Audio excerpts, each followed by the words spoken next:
भंडारा रायपूर राष्ट्रीय महामार्गावर सिंगोरी गावाजवळ झालेल्या अपघातात नर अस्वलाचा मृत्यू झाल्याची धक्कादायक घटना उघडकीस आली आहे।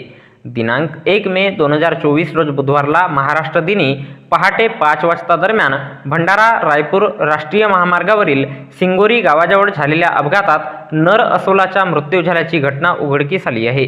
यानंतर वन विभागाने घटनास्थळाची पाहणी करून मृतदेह ताब्यात घेऊन गडेगाव आगारात विधिवत संविच्छेदन करून वरिष्ठ अधिकाऱ्यांच्या उपस्थितीत नर अस्वलावर अंत्यसंस्कार करण्यात आले।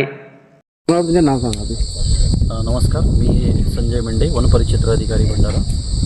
सर, आज जे अस्वलचे अपघात झाला, काय नेमकं प्रकरण काय केलं? आज दिनांक 1 मे 2024 रोजी सकाळी 5 वाजता दरम्यान आम्हाला एक कॉल आला होता की मौजा सिंगोरी येथील जो नॅशनल हायवे 53 आहे, नॅशनल हायवे 6, याच्यामध्ये एक वन्यप्राणी अस्वल नर याच्या रस्ते अपघातामध्ये मृत्यू झालेल्याची माहिती मिळाली।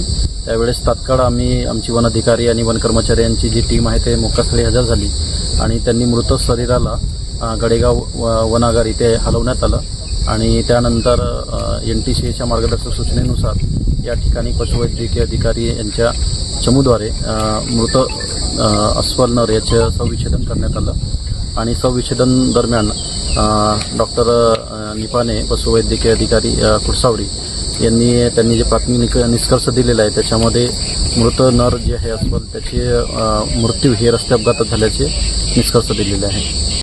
NS-53 जो भंडारा जिल्ह्यातून जातो याच्यात नेहमी जे भारी वाहतूक आहे नेहमी सुरू असते, दिवस रात्र 24 तास। आणि आज 1 मेला आज एक मोठा अस्वल गेला, या भागातला नर अस्वल। पण आम्ही नेहमीच बघितलं आहे की साकोली म्हणा किंवा देवरीपासून भंडारापर्यंत हा जो वन्यजीव असलेला जो क्षेत्र आहे याच्यात कधी बिबट तर कधी अस्वली, कधी इतर जनावरांचा जीव जातो।